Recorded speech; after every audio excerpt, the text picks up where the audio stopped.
Good morning and welcome back to Morning Express. Time now to take a look at what's making headlines on the dailies this morning. And as usual, we begin with a look at the headlines on all the dailies that we have.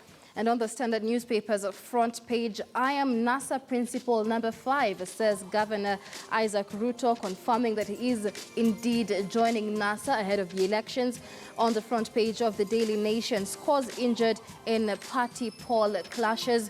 And this is in Rift Valley, where Jubilee aspirants are in hospital after being beaten up by supporters of one of their rivals. And on the front page of the Star newspaper, Sonko rejects cabinet posts and reaching out to businessman Jim Nambaru to be his running mate. And that's another story we'll be talking about a bit later on. But here in studio, we do have a panel with us, and this is our newsroom panel in studio this morning. Mike, if you could introduce our panel. Yes, and I'll go straight into it. And well, starting from my extreme left, we have Patrick Gadara, who is a cartoonist, also a communications consultant.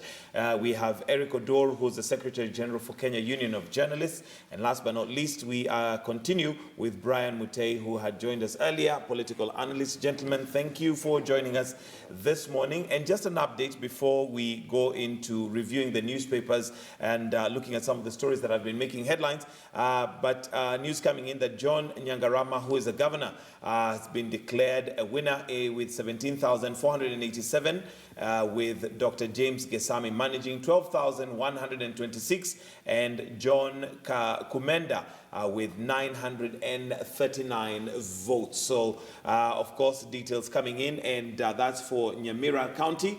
So just a quick repeat, John Nyangarama announced the winner. This is the ODM primaries that took place yesterday, with the results coming in 17,487.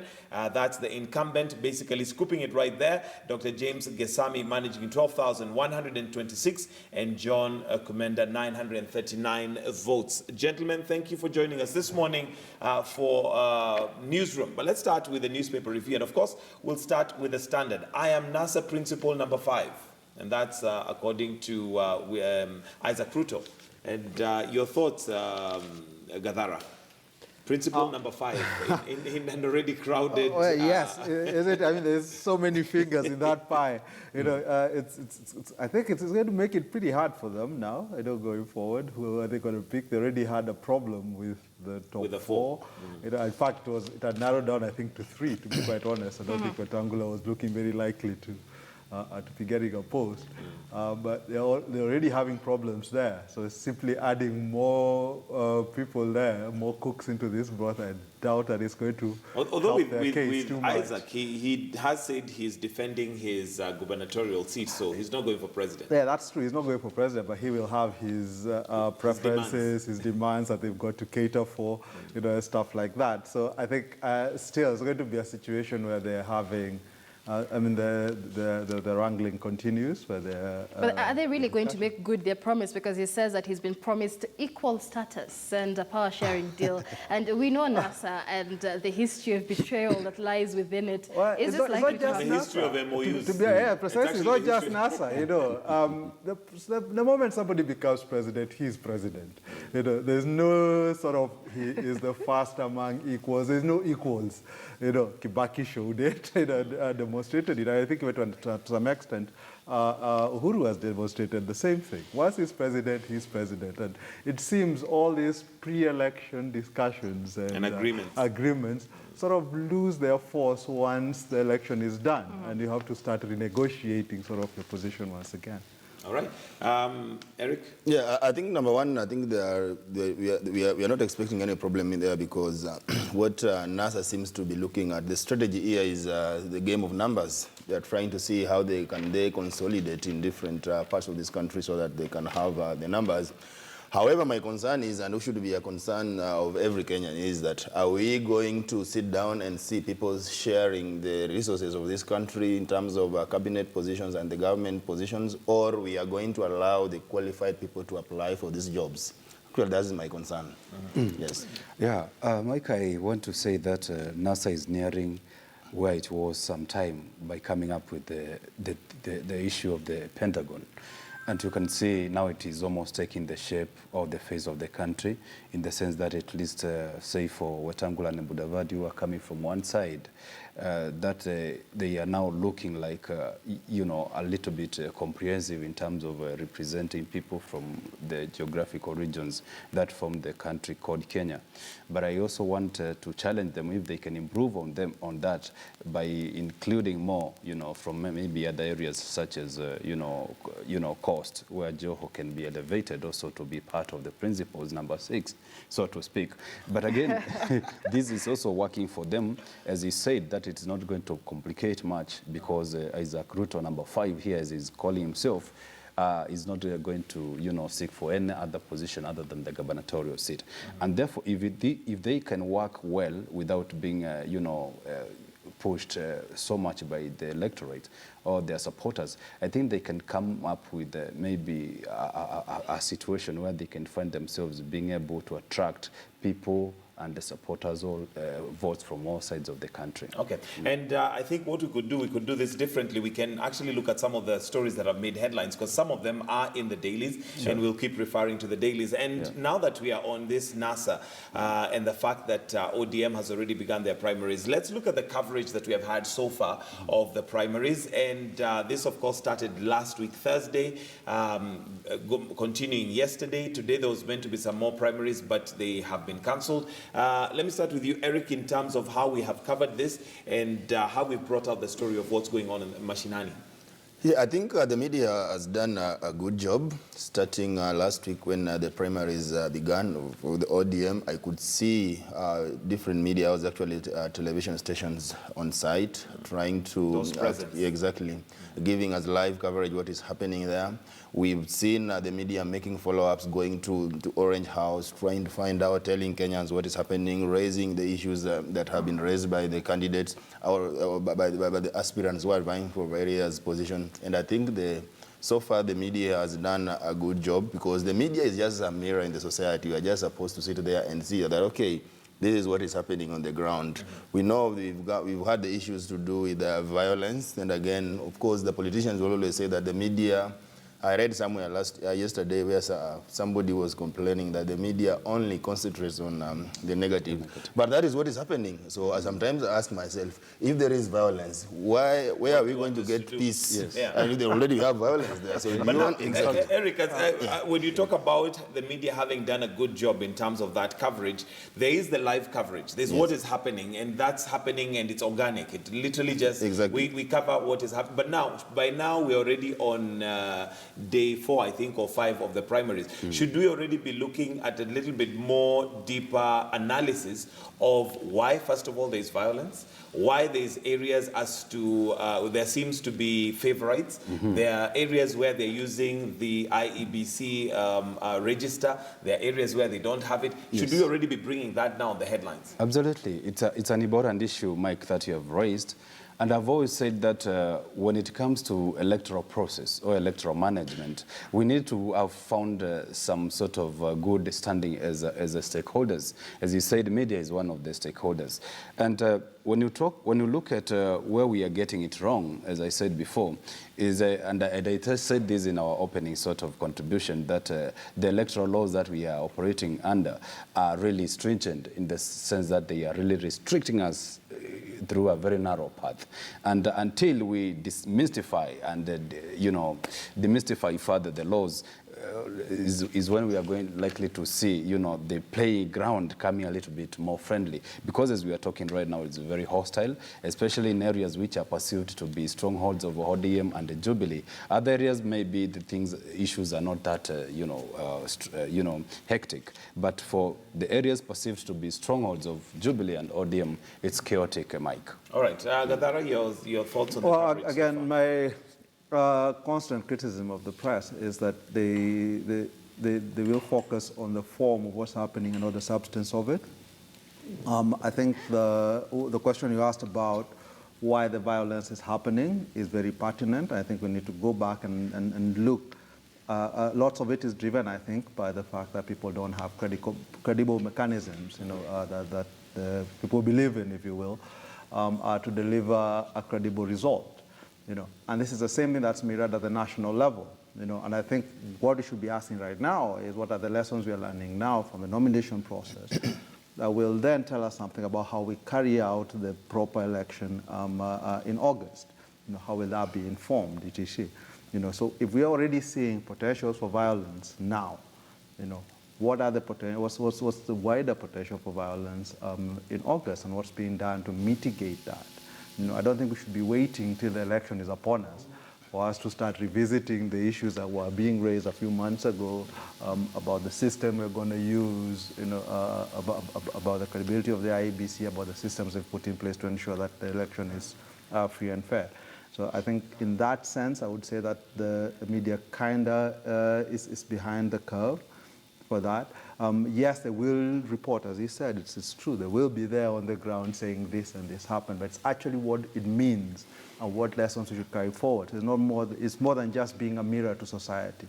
It's actually pointing out these are the things that are important for you to take care of before they become really huge problems. The other thing is with the coalitions that are being formed, etc. now, there's lots of talk about it being representative and bringing in other communities, etc. Again, it elides a discussion of policies. There is nothing, even when Ruto joins NASA, what is he bringing on board as a policy? What is the platform? The whole idea of your primaries should be not just to pick a candidate, but also to solidify a platform. But people aren't out there campaigning on the basis of a platform. And that is the but from our perspective, that's the way it should be. But from our perspective as media, really, the political class has projected just individuals and personalities as opposed to policies and issues. So really, for us, what we can do is, well, it's a point like that. I think for me, the political class might want to set its own agenda. But it's actually the media that should be setting the agenda for the country. I mean, look at the case of what matters. During the 2013 elections, media houses actually came up with a rule discouraging the use of sensationalist reporting. And I think, just talking about Mike and politicians bringing out the individual personalities other than the issues that they're representing, then that also encourages sensationalism in reporting, because Raila said, and then Uhuru came and said, and when you put that on the headline, it becomes very sensational, and it becomes, like the media is now engaging in hate speech, so to speak. Sometimes we say so-and-so engaged in hate speech, and then we put the bite of what they said live on television, so it's being repeated once again to millions and millions of people. And so I think I agree with Gadara in terms of really do need to set the agenda in terms of going deeper and investigating the causes of things and why they're happening. I think I look at it this way, because election is a process. And looking at the timelines that were given by IEBC, we expect that at every given stage there's something that is supposed to be happening. So all these issues that Gadara is talking about, the media has already reported these things. And right now we are at the point of parties carrying out primaries that are supposed to be carried out until 26th of April. So at this process, we are just looking at what is supposed to be happening at this season. Thereafter, we'll have another process whereby now candidates we know that, okay, we now have so and so on the ballot, and these are the candidates for this particular position. So this is now a point where we are now supposed to be looking at the policies. Like now, if you're talking about NASA, then the coalition does not even know it's a presidential candidate. We are expecting that at that particular point where now we have a leader there, who is now a presidential candidate, who is now going out to lead his team and say that, okay, fine, this is my team, this is the position we are going to take, this is our manifesto. But you don't expect a coalition to come up with a manifesto when actually it's still struggling to come up with its leadership and instructions. Let me say something. Let me hear from Brian, then we come to you. I can see Gadara disagreeing. Exactly. When you talk about Isaac Ruto coming into the fray, and you're asking whether he's coming, with the issues, what policy is he coming up? I think at this stage we cannot really dig deeper to understand the nature of ideologies or policies that he's going to bring on the table. At this time, NASA is interested in numbers, and you'll bear me witness that in Kenya, Ethnicized politics is the order of the day. It But depends. must we push that ethnicized politics? Exactly. You know, our democracy is still maturing. We are still at a situation where we have not matured to a level where we want to decipher deeper and understand the policies and ideologies that a candidate brings on board. Ask anybody and what Isaac Ruto in terms of policies and ideologies is he going to bring into NASA, and they will tell you, they'll go blank, because nobody is interested in that at this particular moment. At this particular moment is about numbers. What Isaac, how many votes is he going to bring on the table? I mean, and Brian, Sure. like you said, that's what NASA wants. That's how Yes, you began your statement, exactly. what NASA wants. But let's focus on the 2007 post-election violence and the fact that the media was also accused of playing a part in propagating that violence. And as it is now, the nomination really setting the pace for the general election, the media should be more active in not what NASA wants and not what Jubilee wants, but in ensuring that we do not have a repeat of the 2007 scenario. And so really, whatever NASA wants is second to what the media should be reporting in terms of maintaining peace with in the electoral process. I totally agree. I think again, it goes to who sets the agenda, who decides what's important. Obviously, NASA want numbers. They will always want numbers. Any politician. All of them, it's up to us to bring back the discussion to say it's not just about that you're coming in and you've got numbers. What do you actually want to do with power? And I totally disagree that there is a stage at which we will get to that we can then start thinking about policies. We should be thinking about policies now. If you take the example of the US, and their primaries, they were discussing policies from their primaries. They were debating policies from then. So it's not the case that you've got to wait till you have a candidate for you to have that. And when we say, oh, we are maturing democracy, for me, again, why do we revel in immaturity? Why should immaturity be an excuse? Interject on that. So let's sit and say, all right, it doesn't matter that the NASA wants numbers. That is true. All politicians want that. For us as Kenyans, what is our interest? Okay. Mike, I just want to dig into what Gathara has brought on table in terms of, Americans delving on issues of policies and what they stand for as parties. And I want to tell him that as we are talking, the constituent parties that form NASA are all coming on board with the different ideologies. But ODM stands for something different to Wiper. Amani stands for something different to Mashinani. And therefore, look here, we have not even seen a situation where all the constituent parties are harmonizing their manifestos and their policies. And as we are speaking right now, there is no harmonized document or draft which brings on board accumulation of all those documents together in terms of manifestos, policies, and what they stand for. So at this point, it would be unfair to push them to that level where they are going to declare what they stand for. But addressing some basic issues such as healthcare, issues of unemployment, cost of living, those are normal issues. Issues of, wage bills and other. Those are normal issues which any politician, those are normal issues which any other politician would want to talk about. But at this point, the core manifesto, which should be harmonized by all NASA fraternity, should be out. And that's what Gathara should be pushing us to now compare what NASA stands for and what Jubilee has in store. We shouldn't be waiting for them to tell us this is the time I think Gathara needs to understand that, just like I said before, that election is a process. And everything happens at a given stage. This right now, the politicians are at a level of trying to coalesce and consolidate. Sure. Once they have already built that base, where we are now ready to go, hit the ground running for campaign, that when you will expect this politician to come out and tell us that, okay, fine, as NASA or as Jubilee, because right now even Jubilee hasn't come up with the manifesto and is already have a presidential candidate. So that means that right now political parties are still struggling to address some important issues at this particular stage. And that is why, just wait, that is why even IEBC, that is the referee, came up with timelines that within this specific time you are supposed to do this.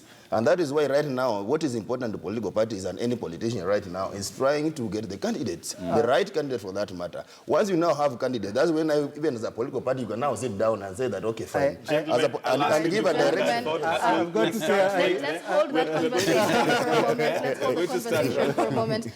This is our newsroom conversation right here on Morning Express. We take a short break now, however. We'll be back shortly. shortly with more, but just a minute and a reminder of our Twitter poll question this morning. We're asking you, is Kiambu the most risky county to seek political office? Is Kiambu the most risky county to seek political office? Your views have been coming in. Do keep them coming. We'll be discussing that after this short break. Kiambu is a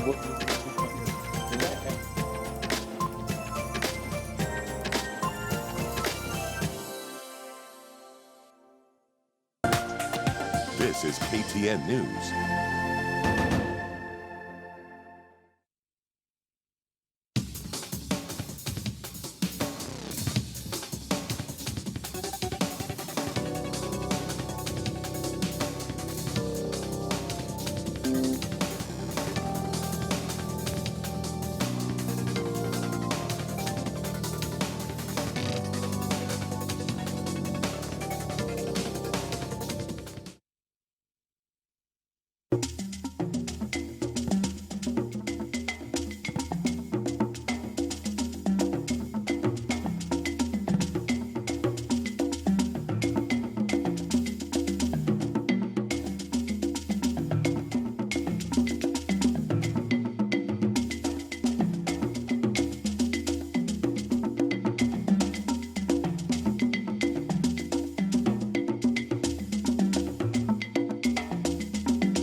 This is KTN News.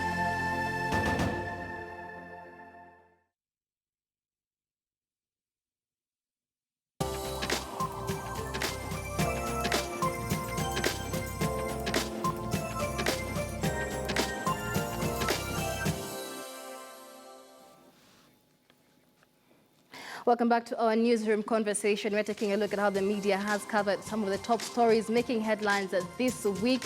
And of course, our focus now is on the elections and the campaign period now during the party nominations. Let's have Mike continue with that conversation with our panelists in studio. Then, gentlemen, we were just talking about how we should be reporting these primaries, and Gadara, of course, is of the opinion that by now we should be looking at the policies, whereas, Eric, you're mentioning that it's a process, and we've not gotten there. But the question is, shouldn't we be the ones influencing that process and what they should be bringing on the table? What is the what is the coalition all about? Let me tell you this. If you look at all these political parties, they stand for an ideology. For example, I know ODM stands for social democracy, which is about equities, about social justice, about rule of law. So right now, these politicians are still talking to their followers, to their supporters. Once they have, because within, if you are a member of ODM, you are supposed to know that ODM stands for what. So a presidential candidate of that particular party, there is some ideology that he is supposed to be advancing. Once we've now agreed, then we have Wiper there that also has his own political ideology. We have Amani, we have Ford Kenya, which is one of the oldest political parties in this country. Once we've now agreed, then you sit down and now start to harmonize manifesto from all these political parties within the coalition. Then you say that as a political party, this is what it stands for. If you look at Jubilee, Jubilee also is as a political ideology. If you're a member of Jubilee, already you know what Jubilee stands for. So then once now you reach a stage whereby now the campaign, because we've not even started, the campaign period has not started yet. So once the campaign period opens, then you now go out to the public and tell the public that, okay, fine, we've now been given this mandate by our followers or our supporters or members of these political parties. This is what we are going to do. Let me say something, Mike. Let me say this, Mike. Exactly. Let's also appreciate the fact that we are comparing a political party in the name of Jubilee and a coalition in the name of NASA. NASA is not a political party, it is a coalition. And harmonizing those manifestos and what they stand for in terms of the constituent parties, it will not be easy again because all these parties are not going to dissolve, as opposed to what we saw in Jubilee. These parties are still going to maintain what they primarily stood for initially when they came into fold. And again, we can only say that, or we can only hope if they get a good, experts to guide them, that they can only have agreed upon areas that they that converges them in terms of ideologies, because it will be an extreme if you tell Wiper to unwrap what they have already done or undo what they have done in terms of their manifesto. It will be unfair to tell ODM to undo what they have stood for all that long just to have one harmonized document in terms of their manifestos, but they can have agreed upon principles under which they will use as the pillars which would guide the NASA as an outfit. And what are these principles? This is my question, is when they're sitting down and they're discussing, we want a joint candidate, presidential candidate or whatever, in whatever place. What policies are they agreeing on? What are these? At that level, they should be discussing, well, we think this way, you guys think that way, and coming together and deciding on a policy. My problem is that platform is not being interrogated. Our parties very much are one-man shows. I mean, they rotate and revolve around personalities. I don't think we should sort of try and paint them as these sort of ideological bases and things. They're very much about personalities. And unfortunately, when we report our politics, we sort of say, we almost present it as if that's how it should be. What's in it for the people who go and vote? That is my question. What are they actually being promised? What are they being told is going to be done? So if you have a fight between Ojamong and Otoma and Busia, my question again is, what is the policy that Ojamong is presenting that is different from what Otoma is? Okay. And I finish. It's very important for us from the very beginning to be questioning why people are running for power. Not simply to say that, he's an individual, he's popular, let him run. But why are they running? What do they actually want to do? And that is not a question that should wait till that person decides, well, here's a manifesto, and then you can do this. From the very beginning. Final comments on that, Eric. Okay, I want us to I'll put it this way, and I think probably what Gadara should be telling us is the media or journalists reminding Kenyans what these political parties stand for. We are not talking of an ODM that was formed yesterday that you start telling Kenya that this is ODM. This is what they stand for. We are not talking about Ford Kenya, a party that was formed in early 1991 there. Because we are not talking about Wiper. Wiper has been there since 2005. Kanu has been there. Kanu has been there. So what we are supposed to be looking, and these political parties, they have all these manifestos, they have all these policies and the ideology that they stand for. Jubilee is there and has been in the government. Wow. They also have their own documents. So what we should be talking about is probably the media trying to remind Kenyans what these people or these political parties stand for, because it is a process. It didn't start yesterday. Right. Campaigns the campaigns have been there for so many years, and the media has been covering these issues. So that's why I'm saying that at this particular point, how the media has been covering it is is why we've ended up where we are now. Just listen. All right. I think I want us to move on now to something else as we continue on that. But still on the newspaper review on The Nation on page 8 and 9, we have matters of concerns, and I want to hear what your take is, gentlemen, on this. We have a story here on violence hits Jubilee hotbed before primaries, and this is to do with, there are some members of parliament, including one Isaac Maura, who we spoke to not too long ago, who has alleged that there was an attempted assassination. We also have leaders' abduction raises eyebrows. We have Chege Fresh, who basically had gone missing, then was found on Sunday. Now there's all sorts of stories coming up. Who's gone missing. Yes, there's an MCA currently who's missing. Yes. And of course, if the stories that especially on social media, anything to go by, then we would be the ones behind helping them achieve their goal. But there are those who are accusing them of having stage managed. Yeah. And of course, if they would stage manage, they would do that so that the media picks it and it gets some mileage. Your comments on that? Absolutely, Mike. As I said before, there are all manners of unorthodox measures that people are going to take to ensure that they gain media publicity, and propaganda is the order of the day in politics. And this is not an isolated case, but I think this year we are likely to be treated to more of this drama, because when you look at 2013 or 2012 to the run to the general elections, there were minimal cases such as this one, because the legal landscape has a little bit changed. Initially, in 2013, there was also the caveat of the ICC, where people did not want to go to an extreme to gain political mileage or to get the coveted seat. But this time around, with that lifting of that lead of the ICC, people are having a good day in the field in terms of exercising what they feel by all means possible, like Malcolm X would say, clinching power by all means possible. And this is actually evident in the way you are seeing this drama unfolding. And what we saw with Isaac Mwaura, although some ballistic experts would say that it's a little bit stage managed, in the sense that if that was a bullet hole, it would have looked different from the rectangular size that we are seeing. Other than that, we are also seeing him claiming that a bullet went through his ear.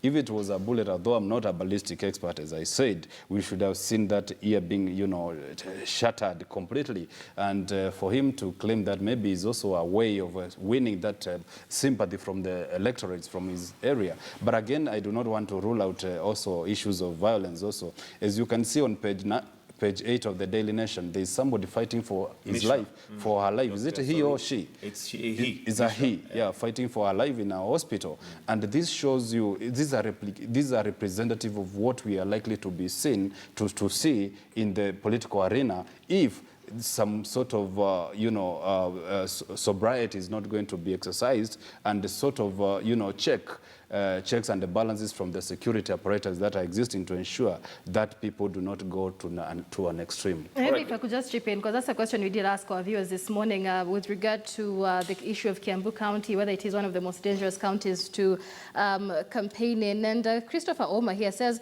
very dangerous indeed as far as this nomination is concerned. And Titanium here says, Mwaura's ear has no traces of gunpowder or burns, and that is something that raises eyebrows. And Amos Hazard says, some of these occurrences, I would want to believe they are just but exaggeration. So focusing on this, Mawira J says, politicians stage managing for sympathy is all that is happening. I come from Kiambu County.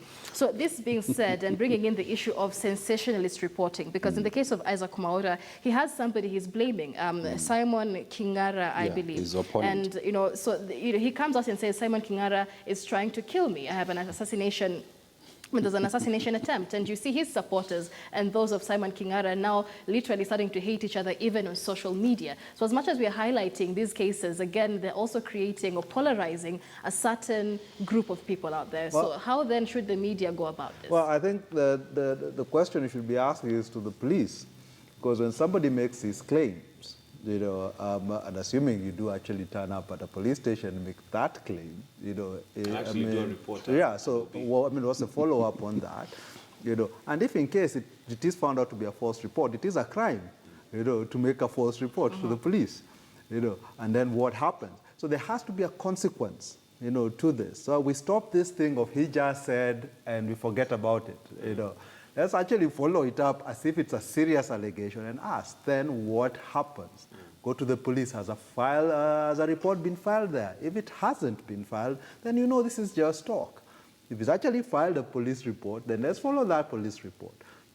And at the end, if somebody is found to have lied to the police, then what action is actually taken, against them. I think until we stop sort of giving them this room where they can simply say what they want on a podium, and things, and there is no consequence that they pay for doing this. Is this an opportunity for us as the media to now have the newsroom become the credible source? Because here you have the aspirants saying one thing, you've got members of the public sort of suspicious that it's not quite what they're saying it is. Is this where now we come in squarely as members of the Fourth Estate and separate fact and fiction? Yes, I think for once I agree with Gadara. Yes, I think there is too much expectation on the media, to the extent that we are now we are actually ignoring and forgetting that there are some institutions that are charged with some specific responsibilities, like police, like I said. So where is police here? They investigated to tell us that, okay, even do that examination, say that, fine, the injury that was meted on Mwaura, was it caused by a bullet? Then let them tell us. But in this the situation whereby we are now relying on the media for the information. We are forgetting that the police actually was supposed to be helping us. Like the issues of the stage-managed kidnapping and abduction. What have police said about this? I saw one of them was saying that I think Chege saying that they are allowing police to go on with investigations and tell us. So police should also be coming in and tell us that okay, we've been investigating these cases and this is what we found out. It was either stage-managed kidnap or actually these people was abduction. Yeah, abduction. Then number two. Look at the case of Maura. Was it a bullet or it was not a bullet? Was it stage managed or not? Then that's how the media come in. Because if you're looking at even the capacity of reporters, I don't know if they are a ballistic expert. They'll try I mean, they don't have to. It's actually asking those questions. Yeah, so that's what I'm saying. That's now how we are supposed now to be interrogating these issues from police to help us to actually to unravel some of these things and tell the public exactly what happened. Absolutely. Yes. Mike, I remember you asked whether these are cases in isolation for Kiambu. And whether Kiambu is actually, you know, the bedrock of such kind of incidences, and whether it's a scary sort of place to be. But I also want to say, as I said before we went for that break, that this is not a case in isolation, and we have seen extreme cases in other constituencies or in other parts of the country. And we want just to highlight some of the issues which are politically instigated in terms of assassinations or near assassination issues. And you remember in 2008, there was also the Aina Moi case, where the sitting MP, after he immediately won the seat, he was assassinated in the name of Tor. And there's also the Mugabe Were of Embakasi, who was immediately shot after, which was also perceived to be a politically instigated sort of driven issue. And there was also the issue of Mushai of Kabete, who also died while in office. And therefore, I think the issue is not an issue domiciled in Uthiru, in Kiambu, but this is an issue which can be looked upon as a cross-cutting across the country. I'll put it this way. That looking at what is happening in Kiambu, and that is the backyard of the President Uhuru Kenyatta, and getting a Jubilee ticket is as good as being you already won.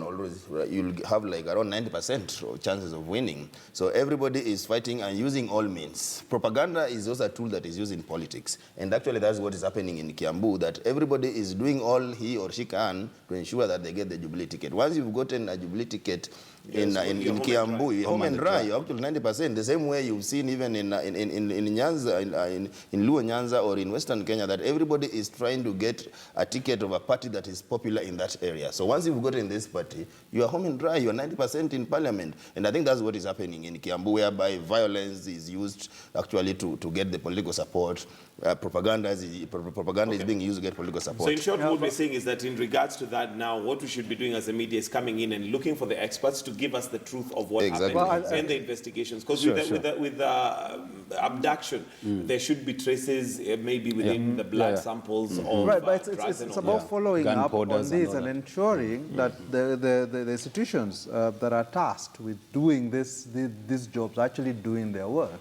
You know. And the second thing is the media should not be afraid to call out the politicians when they are seen to be lying. You know, to actually call them liars when they do lie. You know, you can take the example, and that's what the U.S. media has learned with Trump, is that for a long time they were simply treating him as another politician who says something and they quickly fact check it, but they say, well, there is iffy or not. They now learned you actually got to tell him what he is. When he is lying, you actually got to tell him that he's lying. You got to call him out as a liar. Our politicians constantly do it. You know, it starts from the very top, from your president when he goes to a State of the Nation address and gives figures that he knows to be wrong, you know, about policing, how many policemen we have, etc. You know, you've got to come back to it, Mr. President, you're lying.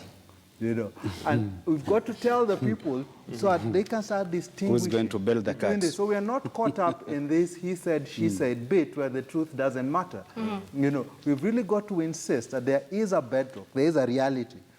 That is right. Yeah, you know, and that's what we focus on and ensure that the candidates essentially kowtow to the reality that is and not simply invent their own. And if you take what's happening now, and you extrapolate it to the election in August, you know, the violence and the tendencies we are seeing today are simply going to be more enhanced when you get to the election, and they're not going to be fighting over gubernatorial position. They're going to be fighting over the presidency. And that is where we should all be bloody worried. The difficulty with calling out politicians in the media, just before we move away from this topic, because just speaking from a reporter's experience, calling out politicians in this electoral process is what the media should be doing, but it's also very risky for journalists involved. We did go to an area, I believe it was somewhere in Mathare, and as soon as you come out with that KTN microphone, they're like, Nihawa. These are the ones that spoke ill about our person yesterday, and so these are the ones we will want to get out. I mean, so it becomes very violent for journalists to also engage in these things. So I also think we need to address that environment. Politicians are very influential, and so when you call them out, your life also ends up being in danger. No, I mean, obviously, I'm not suggesting that it's an easy thing to do, but again, that raises, as you said, another issue about how you protect your journalists, about how you ensure, it's all right. Okay, I want us to move on to something else, and this is to do with, if you look at both papers, we have the Standard, the top part of it. Kisumu comes out to give Uhuru a rousing welcome, and you can see the numbers there from the picture. It looks like there was quite a number. You also have a picture here, but in the Nation, what it says is, avoid poll chaos, says Uhuru as he tours Kisumu. Now, I don't know, Gadara, we know that US taught us a lesson when it comes to polls and numbers, and we do know that over time and experience that these numbers do not necessarily translate to votes. But could this be an opportunity for us to say that maybe Kenyans are changing in terms of tune? When we look at the opposition, Raila Odinga and the NASA principals, when they went to Meru, they had a fairly unexpected welcome in terms of numbers. We have Uhuru now going and also has numbers. Is there something maybe there that we should be interrogating in terms of Kenyans changing their way of politics and the ethnic? Well, I think we have to be careful when we speak about the polls. I mean, the US polls were in general actually quite accurate when you took them on a national level, because they were national level polls. And they did show that Clinton was going to win the national vote in terms of the popular vote. But when you segregate it, because it's not the national vote that counts, it's the electoral vote that counts, that's what they didn't do. In the same way, if you look at the Kenyan polling, it's pretty been very accurate, whether you're talking about the 2007 election, even last year's. I mean the last one, 2013. I think the polling was pretty much spot on. That's not the issue. I think in terms of whether people will they will manage numbers, there are certain trends that we can see that, have been there historically. For example, in Nyanza, the president might draw a big crowd, but he is unlikely to get a huge number of votes. Similar thing with Raila when he ends up in Central. He will draw big crowds, but traditionally these don't translate to huge numbers of votes. In the presidential race. So I think we've got to be a bit careful when we just take it. I think the polling is probably what is going to tell us the accurate position rather than simply I also want to say, Mike, I also want to say that it's very hard to separate. All right, sorry, let me hold that thought because KTN Home has to change and Life and Style is going to begin in just a few seconds. But for us on KTN News, we continue with our conversation right here. So those of us on KTN Home, we say goodbye. Those of us who'd like to continue with us, do change over to KTN News.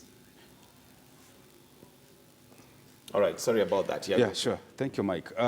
It's very hard to separate President Uhuru Kenyatta and Kenyatta as a Jubilee presidential candidate from this kind of affair. Basically went to Kisumu to open up that drama festival, which is a national issue, and to me it's a development issue that he went to open.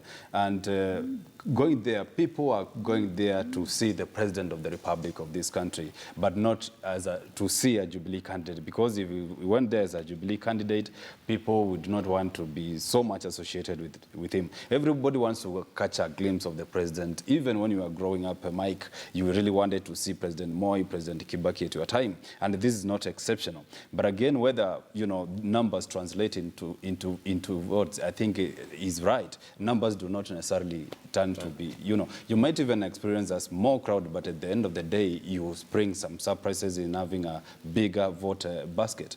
And for Uhuru Kenyatta also going to Kisumu, I think it's something in the right way, politically speaking, that is trying to demystify this myth that, presidential candidates from the central region, are not really enthusiastic about endearing themselves to the electorates in Luo Nyanza.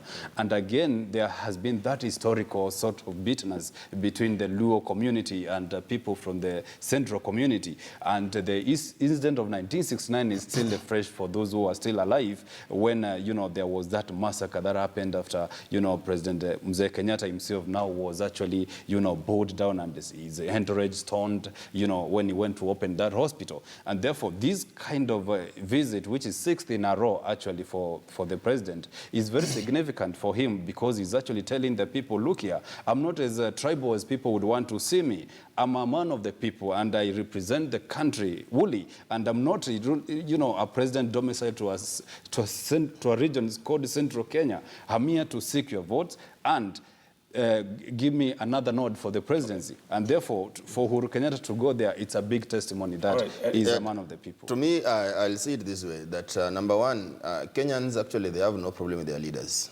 And that is why you can see they are turning up in large numbers actually to receive the president and to listen to the president. When you saw ODM leader Raila Odinga going to Meru and other parts of Central, being welcomed when he went to the burial of former Nyeri Governor Gachagua, you saw he was charming and people were cheering and listening to what he was telling them. So hell usually breaks loose when local politicians take advantage of the youth and incite them to go and heckle leaders. But I don't believe that there is a Kenyan who will just wake up from his home or as a youth to go and heckle a leader unless he has been incited by a local leader who is looking for some political quick gains from the incident. So in a situation like this where the president was in Kisumu, people went there and listened to him, and you could see when he was talking to them, they were listening and actually responding to his message. So actually that is Kenya. That's what Kenyans actually like.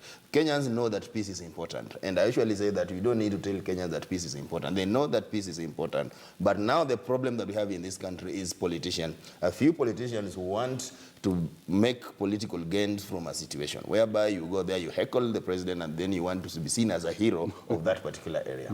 Okay. Yeah, I think the problem for me will be, in the context of the elections, going to be the credibility of those elections.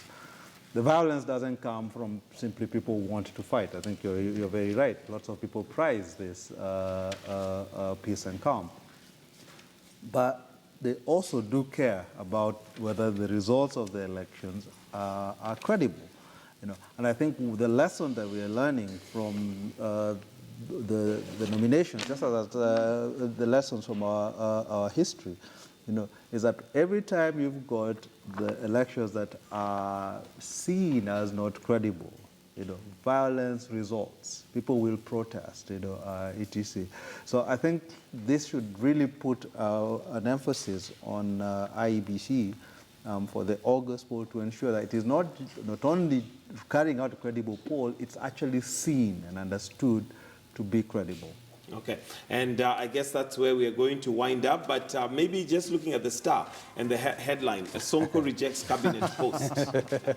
Maybe just to get your closing, very brief This is a sensational one. Why is Sonko being offered a cabinet post? Yes. That would be my question. What's he bringing to cabinet? So this again is horse trade. And remember the statement we were told in 2013 that there will be only 2 politicians in cabinet. All that seems to have gone, and nobody goes back and reminds the president. All right, gentlemen, let's wrap it up there. Thank you so much for joining us on our newsroom conversation this morning. We'd like to take a short break now, but again, a reminder of our Twitter poll question. We're asking you whether Kiambu County is the most risky county to seek a political office. And we have Mawera J here saying, for peace, the media needs to set the agenda. Politicians are stage managing for sympathy is sad. And we have Jacob here saying the issue of Kiambu County needs to be looked into because it looks like spraying cars with bullets has become the norm, and that is very sad. Do keep your thoughts and comments coming in. Of course, we'll be sampling more of them after this short break. When we come back, news updates for this hour, and later on our focus is on your health.